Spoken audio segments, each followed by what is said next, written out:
Someone told you to try Linux. You searched best Linux distro and got hit with 400 options, 12 conflicting Reddit threads, and a mass of people screaming at you to use Arch, by the way. Here is the problem. Most Linux advice is tribal. People recommend what they use, not what you need. And nobody explains the actual engineering differences that determine whether a distribution will work for you or waste your weekend. In the next few minutes or so, we are breaking down every major Linux distribution by tier, from beginner to privacy fortress, explaining what each one actually does differently under the hood, and giving you a decision framework that matches your skill level, your hardware, and your actual use case. No brand loyalty, no gatekeeping, just logic. Chapter 1. What a distribution actually is. Before we rank anything, you need to understand what a Linux distribution actually is, because most people get this wrong. Linux itself is just a kernel. It is the core layer that talks to your hardware, manages memory, schedules processes, and handles file systems. That is it. You cannot install Linux the way you install Windows. There is no desktop, no browser, no app store.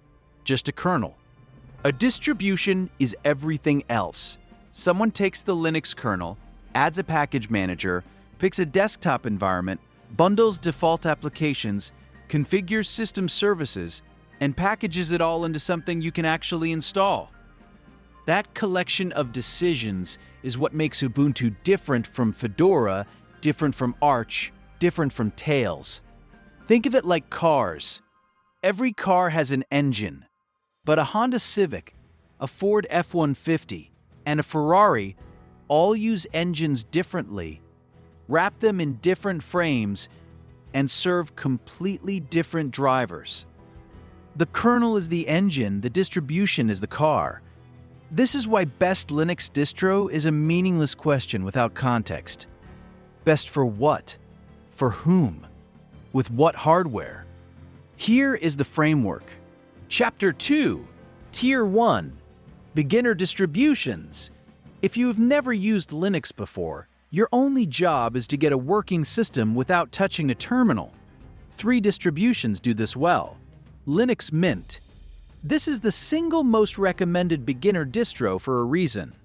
It is based on Ubuntu, which means it inherits one of the largest software repositories and community support networks in the Linux world. But Mint strips out the design experiments that Ubuntu pushes, no snap packages forced on you, no unfamiliar desktop layout. You get the Cinnamon desktop, which looks and feels like Windows. Taskbar at the bottom, start menu, system tray, file manager, everything where you expect it. Mint ships with multimedia codecs pre-installed, which means your videos and music work out of the box. This sounds trivial, but Ubuntu makes you install these separately, and for a new user, hitting a codec not found error on day 1 is enough to quit. Hardware support is excellent. Updates are conservative, meaning your system will not break itself overnight. If your goal is to leave Windows and land somewhere stable, Mint is the answer. Zorin OS. Built specifically for Windows and Mac OS converts. Zorin includes layout switching. You can make your desktop look like Windows 11, Windows Classic, or Mac OS with one click. It also bundles compatibility tools for running some Windows applications. Think of it as Mint, with training wheels and a better visual polish. Pop! OS. Made by System76, a company that sells Linux laptops. Pop! OS is Ubuntu-based, but with better NVIDIA driver support out of the box. A tiling window manager that helps with productivity. And an auto-update system called Cosmic that is being rebuilt from the ground up. If you have an NVIDIA graphics card and want gaming to just work, Pop! OS saves you hours of driver troubleshooting. Expert aside, the reason NVIDIA drivers are a headache on Linux is that NVIDIA does not open source their driver code the way AMD does. AMD GPUs work natively with the kernel. NVIDIA requires a proprietary driver that has to be installed separately and can break on kernel updates. Pop! OS pre-installs the correct NVIDIA driver for your card. That alone is worth the choice for NVIDIA users. Chapter 3, Tier 2, intermediate distributions. Once you are comfortable in a terminal and want more control, 3 distributions open up. Fedora. If Ubuntu is the Toyota of Linux, Fedora is the BMW. It is sponsored by Red Hat, the largest enterprise Linux company in the world. Fedora runs newer software than Ubuntu because it uses a shorter release cycle. A new version every 6 months with the latest kernel, latest GNOME desktop, and latest system libraries. The trade-off is stability. Newer software means occasional rough edges. But for developers, Fedora is the sweet spot. You get modern tools without the manual maintenance of Arch. Fedora also pioneered Flatpak, the universal application format that sandboxes apps for security. If you write code professionally, Fedora is probably what your colleagues are running. OpenSUSE Tumbleweed. This is a rolling release distribution, meaning there are no version numbers. You install it once and it continuously updates forever. Tumbleweed is unusual because it is rolling but stable.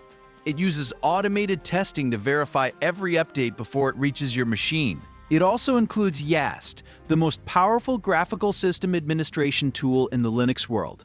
If you want rolling updates without the risk of breaking your system, Tumbleweed is the engineering answer. Debian, the grandfather. Ubuntu is built on Debian. Linux Mint is built on Debian. Roughly 60% of all Linux distributions trace their lineage back to Debian. It prioritizes stability above everything else. The software in Debian stable is old, intentionally old, because it has been tested for years before release. Servers running Debian can go years without a reboot. If you want a rock-solid workstation or home server and you do not mind that your desktop apps are a version or 2 behind, Debian is the professional choice. Chapter 4. Tier 3, Power User and DIY Distributions. This is where Linux becomes a completely different experience. Arch Linux. Arch gives you nothing. No desktop, no browser, no graphical installer. You start with a command line and build your entire system from the ground up, choosing every single component. Your display server, your window manager, your audio system, your fonts, your login screen. Everything. This sounds insane, and for most people, it is unnecessary. But Arch exists for a reason. By building the system yourself, you understand exactly what every component does. Nothing is hidden. Nothing is assumed. And the Arch Wiki, the community documentation, is the single best technical resource in the Linux world. People on Ubuntu and Fedora use the Arch Wiki because it is that good. Arch is a rolling release. You always have the latest software. The trade-off is that updates can occasionally break things, and you are expected to read the news and fix problems yourself. Gen 2. If Arch is building your own car, Gen 2 is forging your own engine parts. Gen 2 compiles every piece of software from source code on your machine, optimized for your specific hardware. This means installation can take hours, literally hours, because your computer is building the entire operating system from raw code. The result is a system that is tuned to your exact CPU architecture. In practice, the performance gain over precompiled software is small, maybe 5 to 10% in specific workloads. Gen 2 is not about speed, it is about total control and understanding. Arch install time, 30 to 90 minutes for an experienced user. Gen 2 install time, 4 to 12 hours depending on hardware. That difference tells you everything about the target audience. Chapter 5, Tier 4, Server Distributions. These distributions do not have desktops. They run headless in data centers and closets. Ubuntu Server, the most popular server distribution. Long-term support releases get 5 years of free security patches, 10 years with Ubuntu Pro, massive ecosystem. Every cloud provider supports it. If you are setting up a home server, a NAS, or a VPS, Ubuntu Server is the path of least resistance. Rocky Linux and Alma Linux. When Red Hat killed CentOS in 2020, the enterprise Linux world panicked. Rocky and Alma are the community-built replacements, binary compatible with Red Hat Enterprise Linux, meaning they run the same software with the same stability guarantees, but without the licensing cost. If you work in enterprise IT, you have seen these. Debian stable. Same Debian from Tier 2, but without a desktop. Legendary stability. Lower resource usage than Ubuntu server. Preferred by system administrators who want minimal attack surface and maximum uptime. Chapter 6. Tier 5. Privacy and security distributions. These are not daily drivers. These are tools for specific threat models. Tails. The AmnesiC Incognito Live system. You boot it from a USB drive. Every internet connection routes through the Tor network. When you shut down, the entire operating system erases itself from memory. No traces, no history, no forensic evidence.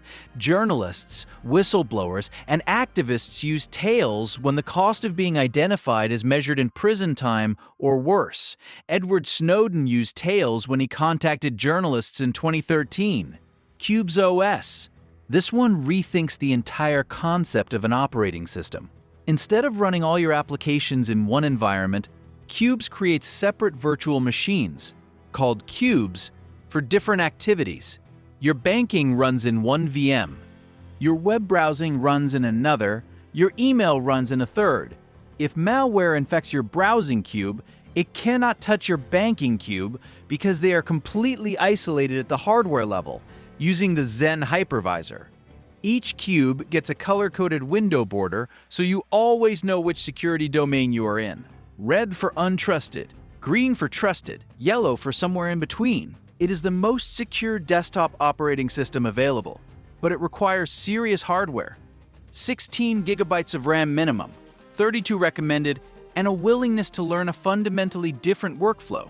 Unix runs inside a virtual machine and splits itself into two parts: a gateway that routes all traffic through Tor, and a workstation that is completely isolated from the network.